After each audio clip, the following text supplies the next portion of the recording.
Hi hello guys, ఈరోజైతే తోటకూర పప్పు రెసిపీ చేస్తున్నాను. ప్రాసెస్ ఏంటో చూపిస్తాను, చూసేయండి.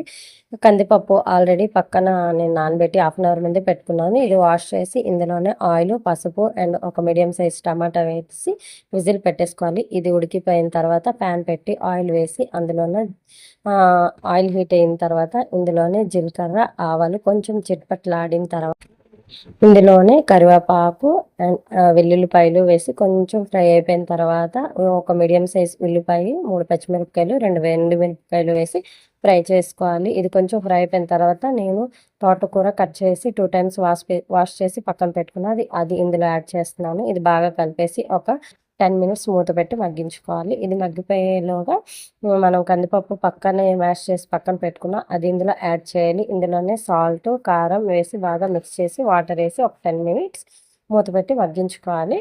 మూత పెట్టేసి మగ్గించుకున్న తర్వాత తోటకూర పప్పు అయితే మనకి రెడీ అయిపోతుంది. ఇది బాగా టేస్ట్గా ఉంటుంది. టేస్ట్ అయితే చాలా బాగుంది. ఎవరికైనా నచ్చితే ట్రై చేయండి. ఎప్పుడు ఫ్రైలా కాకుండా ఇలా మనం తోటకూర పప్పు కూడా చేసుకుంటే హెల్త్కి కూడా చాలా మంచిది. ఇందులోనే మనకి ప్రోటీన్ అండ్ ఐరన్ కూడా ఫుల్గా ఉంటుంది కాబట్టి హెల్త్కి కూడా మంచిది. వీడియో నచ్చితే లైక్